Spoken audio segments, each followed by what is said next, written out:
Hi, pre-calculus. Today we are going to be talking about parametric equations. And parametric equations are basically just a way to describe curves, okay?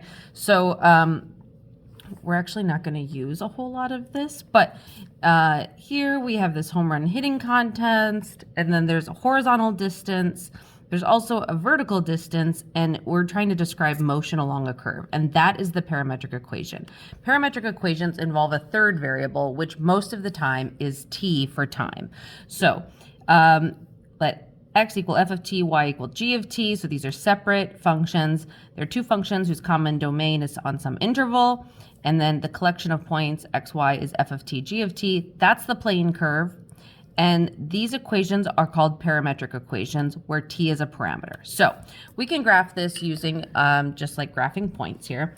So if we have the following from 0 to 0 is less than or equal to t is less than or equal to 3, we're going to substitute in 0 for x and get -1. And for y, we get -2. Then I'm just going to fill this out real quick.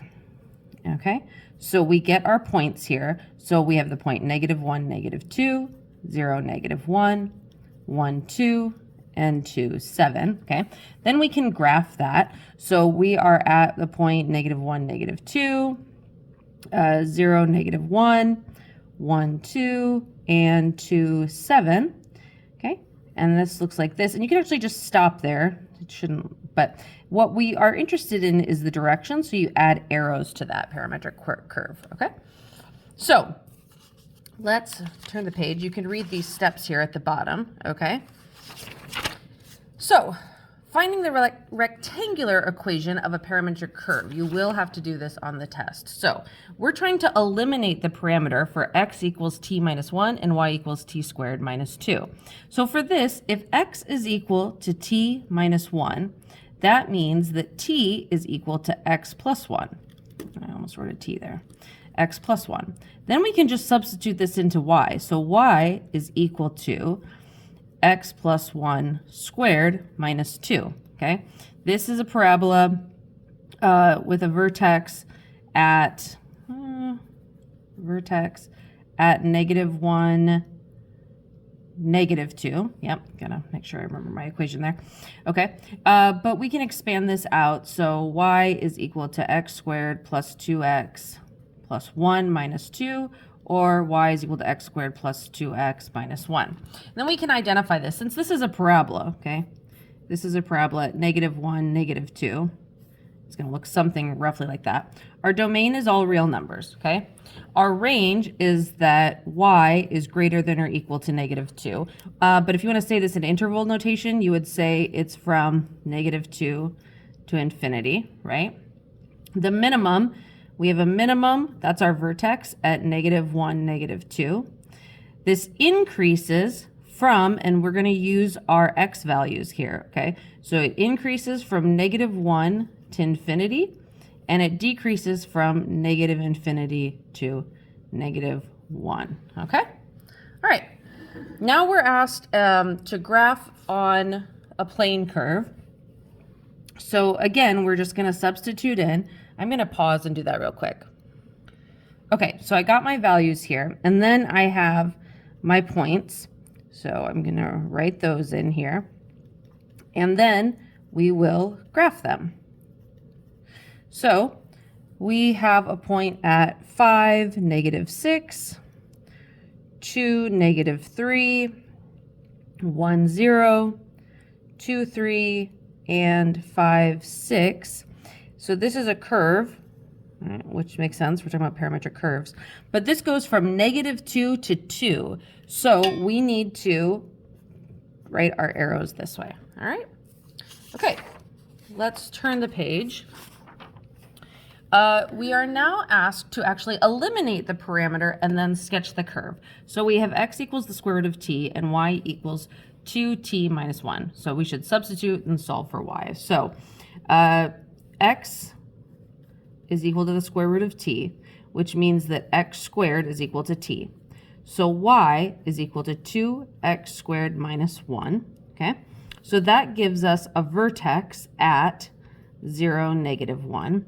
And I'll just sketch the curve for you, but Anyway, 0, -1, and then it's just going to look like this, okay?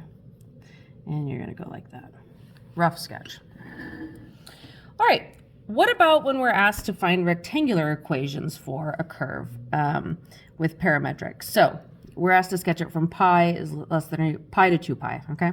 So x is 6 cosine t and y is 4 cosine t. Here are our steps. So first we're asked to square each term. So x squared,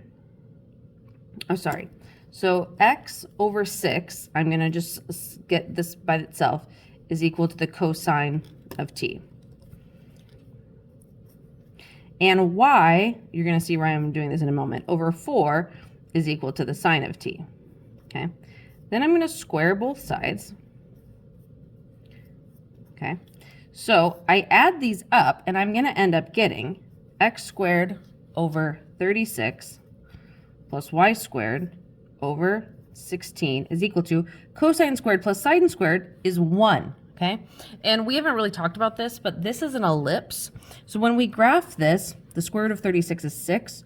So we've got points on our x-axis here, and the square root of 16 is 4. So we've got points on our y-axis here.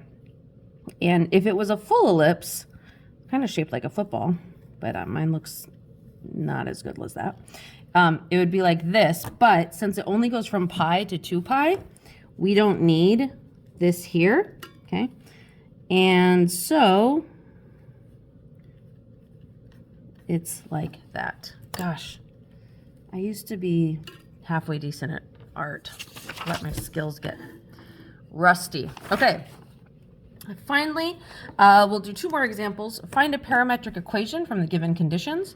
So we've got a parabola with the vertex. Here's our formula for parabola. So we can just substitute this in.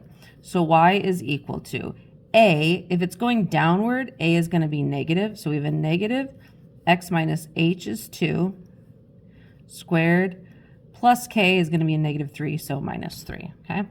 And then we want to add time as a third variable. So what we need to do is just say that x is going to be equal to t.